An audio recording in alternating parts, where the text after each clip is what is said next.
Hello and welcome to our special coverage on Q4 earnings. मैं हूं विवेक मित्तल और आज हम बात करेंगे इंडिजिन के टॉप मैनेजमेंट से, जिसके की रिजल्ट्स हमें देखने के लिए मिले। रिजल्ट्स एक बार हम देख लेते हैं और फिर कंपनी के टॉप मैनेजमेंट से जुड़ते हैं। कंपनी के रेवेन्यूज़ में देखें तो 6.5% का जंप देखने के लिए मिला। 632 करोड़ से बढ़कर 673 करोड़ का रेवेन्यूज़ देखने के लिए मिले। वहीं अगर प्रॉफिट आफ्टर टैक्स देखें तो इसमें शार्प जंप है 94% का। 49 करोड़ से बढ़कर प्रॉफिट 95 करोड़ हो चुका है। आगे की क्या प्लान्स हैं कंपनी के और किस तरह की ये रिजल्ट्स हाइलाइट्स रहीं, इस पर बारीकी से बात करते हैं। हमारे साथ कंपनी के CFO मिस्टर सुहास प्रभु जुड़ चुके हैं। Good afternoon Suhas sir, thank you very much हमसे जुड़ने के लिए और अपना प्रीशियस टाइम देने के लिए। नमस्कार विवेक जी, और आपके शो पर आमंत्रित करने के लिए धन्यवाद। Pleasure sir. सर मैं देख रहा था कि एक अच्छा सर्च प्रॉफिट में वाई वाई बेसिस पर देखने के लिए मिला। हमने देखा कि क्यू ऑन क्यू बेसिस पर फ्लैट था, लेकिन ये सभी आईटी कंपनीज के साथ देखने के लिए मिला है। तो सर क्या कुछ हाइलाइट्स रही इस पर्टिकुलर क्वार्टर में? किस तरह की ग्रोथ मैट्रिक्स थी, किस तरह की डिमांड साइकिल थी और किस तरह की प्राइसिंग थी? More than the quarter, I would like to highlight for the full year, given that a longer term growth is a lot more sustainable. And we clocked 12.3% growth in revenues year on year and a 26% growth on PAT and EPS year on year. This was a year of many records for Indegene. We grew our revenues and it crossed 2,500 crores for the very first time, very close to 2,600 crores. And our profit before tax, again, for the very first time, crossed 450 crores. And finally, the EPS was a very robust 15.07 per share. So these were quite a few highlights of quite a few new broken records financially for Indegene during this fiscal year, and proud of these numbers and achievements. Ji sir, we have seen that your active client base number was 63 in this quarter. तो कुछ active clients और भी जुड़ रहे हैं, किस तरह का क्लाइंट का ट्रैक्शन आ रहा है? बिकॉज वी आर ऑब्जर्विंग कि आपकी जो मेन जोग्राफी है, जहाँ से आपका मेन रेवेन्यूज़ आता है, दैट इज़ अमेरिका, और अमेरिका में ये भी एक इलेक्शन ईयर है। किस तरह की बातचीत हो रही है वहाँ पर? Yeah, so as you rightly observed, we have a active client base of 63 clients. But more importantly, what we focus on is the number of $1 million plus clients for us. And that today is a healthy 35 logos or customers. And even within that, what we focus on is what we call as our land and expand strategy, which is how we grow from $1 million to the $5 million, a $5 million client to a $10 million client, a $10 million into the 25 and beyond. As we speak for the fiscal year 24, our largest customer has grown a little beyond $40 million, close to $42 million. And even our number of customers in the $10 to $25 million have grown. So this continues to be how we look and approach the business in the near term, because we believe we have the right platform, the right customer set. Most of the revenues and the spends in this industry come from the top 50, top 100 global pharmaceutical, biopharmaceutical customers. And since we are already working with most of them, we believe that our expansion and growth will not come as much from new logo addition, but by growing our existing customers from that 1 million to 10 million, 10 million to 25 and so on. Coming to the question on the regional split, while there might be economic cycles, political impact, but I would like to highlight that the global biopharmaceutical industry and the healthcare industry as a whole is largely resilient to some of these economic and political ups and downs.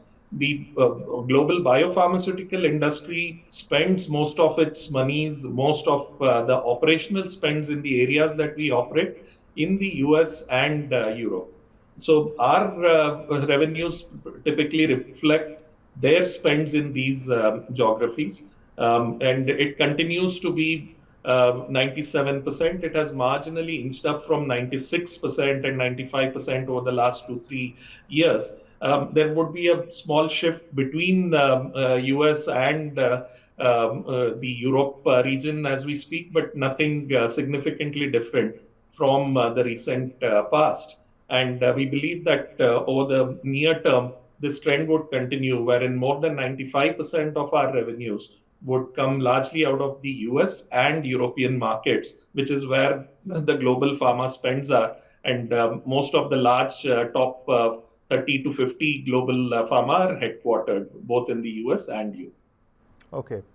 We have observed, sir, that your revenue contribution from North America was 64.8% as compared to 66.7% in December last quarter. And from Europe, we have seen a sharp surge from 30.2% to 32.5%. So how do you see the picture for FY25? That contribution would be in the same range, or there would be a marginal shift towards US also, because you just lost some ground in US? This is a factor of the client addition and a bit of a growth in the customers coming out of a couple of customers in the European region. But having said that, we don't see this to be a major change from the past, nor do we anticipate that to change majorly going forward. 1% here there is always anticipated to happen, but at an aggregate level, we would still look at both US and the European markets continuing to contribute in the vicinity of 96 to 97%. Okay. So one more thing, like we have seen that the total employees are at 5081 now as compared to 5400 odd levels in March last year.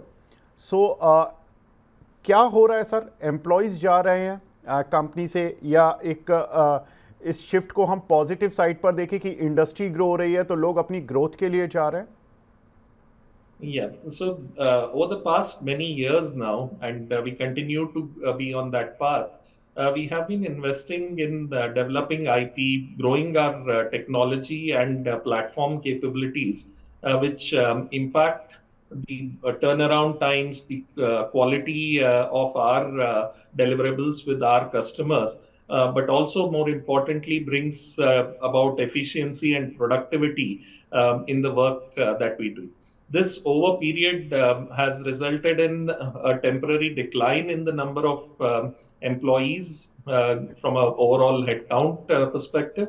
But having said that, the campus offers that we have made in the current year, which would be people who would join from the coming month onwards in the current fiscal year.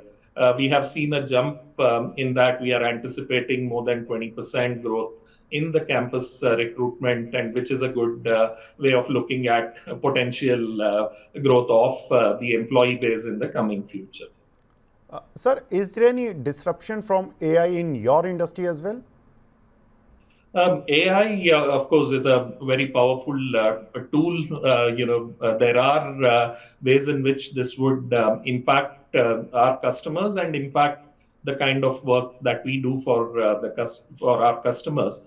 And we would like to highlight that pretty much over the last 6 to 7 years now, we have a dedicated initiative to bring in elements of AI into the platforms and technology that we develop, basis which we deliver our services and solutions to our customers. Of course, these technologies, these platforms, 5, 7 years ago were more machine learning, natural language processing, and those have got bolstered or strengthened with the advent of Gen AI over the last 9 to 12 months. So we continue to evolve our platforms and our IP by bringing in these newer variants of AI or newer tools, as we call them internally, which help us make our offerings a lot more robust and impactful for the industry. And we continue, therefore, to invest and grow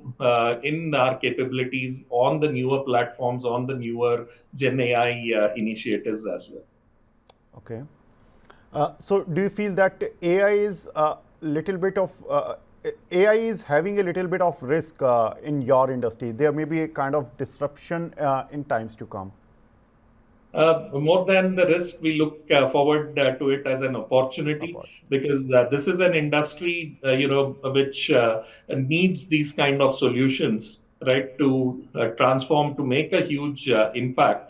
And we believe that we are strongly positioned to harness this power of Gen AI and other modern technologies by incorporating that into the solutions that we bring, contextualizing it for the healthcare and more specifically the biopharmaceutical industry, and creating that huge impact that would make be of value to this industry. So we look at it as a opportunity that it presents itself, given the vast scale at which the impacts could come in the future. But having said that, one of the things that I would also like to highlight is that the industry, and validly so, is a fairly risk-averse industry, given that Okay. what we are providing solutions to our customers, who in turn are providing solutions from a human health perspective. And therefore, we see that this is a journey, the Gen AI adoption, right, the maturity of these technologies, right, the risk management frameworks, the compliance frameworks around that would also evolve. And we believe that this journey would take some time. It wouldn't be something that changes overnight. And therefore, we remain excited that we help build those capabilities, evolve these required standards for the industry. And as we do that, even our solution start providing more and more value to our customers and the industry at large. Coming back to your financials, sir, again, we have just seen that your EBITDA margins have just improved from 17% odd levels to 24.1% in this quarter. And then if we compare it Q on Q basis, this was a flat quarter. So how do you see EBITDA margins for FY25 now? Yeah, so the EBITDA margins for the company, even if I go back to FY19, FY20, have been in the vicinity of 20-22%. And in the period after COVID, the year after COVID, and the next year, we saw a dip in the EBITDA margins, slightly coming below 20% on the back of high growth, wherein we continued to reinvest a lot of our margins in activities for market expansion, for IP and technology capability building, as well as from an operational perspective in this high growth period, to augment our capacity in a temporary manner through third-party contracts or subcontracting, which depress the margins. If you see, my subcontracting costs, along with certain professional and technical fees, was north of 12% 2 years ago, and that has steadily declined towards 6.5-7% over the period. And we believe this is what is the true normal, right? As I said, it was a temporary measure from a subcontracting and reinvestment at a higher pace to keep up with the high growth in that period. And we strive to sustain and grow from here. So we believe that this EBITDA margin range of about 22-24% is what we would want to continue to operate at, and what we aspire to maintain and grow in the future. Okay. Apart from EBITDA margins, sir, what kind of guidance you would like to share for FY25 in terms of revenue and profitability? In terms of PAT? Yeah, so we would refrain from providing any forward-looking guidance. But having said that, the industry, and more specifically the top 35 global pharmaceutical companies, degrew marginally in the last fiscal year, or rather the last calendar year, which is the fiscal year for the most of the companies in this industry. So 2023 was a bit of a decline year after almost a decade of growth. And it is anticipated that this industry would again get back to the growth path in calendar year 2024. And that bodes well for us, given that most of our revenues and growth comes from the top 35 to top 50 global pharmaceutical companies. Coming to the impact on margins, we have about 400 crores from the IPO proceeds towards repayment of a loan that we have on our books, which is US dollar 47.2 million as at the end of March 24. This is a loan in the books of our US subsidiary, which we would be repaying out of the proceeds of the issue. We are in the process of investing the funds into the US subsidiary from the Indian parent, which would in turn repay the loan in full. This is anticipated to be concluded in the next few days to a couple of weeks. Okay. Post which our interest servicing cost would be also down to zero, with us being a zero debt company. And this would have a positive impact at a PAT level also, while it would not impact the EBITDA, but the PAT would be impacted positively, with the interest cost pretty much going down to zero towards mid to end of this quarter. So the impact would be felt at a PAT level from Q2 onwards for Indegene. Okay, fair enough, sir. Thank you very much for your precious time again, and wish you all the best for this year as well. Thank you, Vivek. Thanks a lot. Thank you sir. तो ये थे हमारे साथ इंडिजीन के CFO, जिन्होंने कि बताया कि कंपनी कुछ एक अपने डेट रीपेमेंट करने वाली है सब्सिडरी में, जिसकी वजह से कंपनी के प्रॉफिट पर Q2 जो इसी जो फाइनेंशियल ईयर होगा यहाँ से ही इम्पैक्ट पड़ना शुरू हो जाएगा. On the positive side, EBITDA margins company ने जो गाइडेंस दी है वो 22% से लेकर 24% के बीच में रहने की उम्मीद है कंपनी को. तो फिलहाल इस पेशकश को यहीं पर विराम देते हैं. नमस्कार.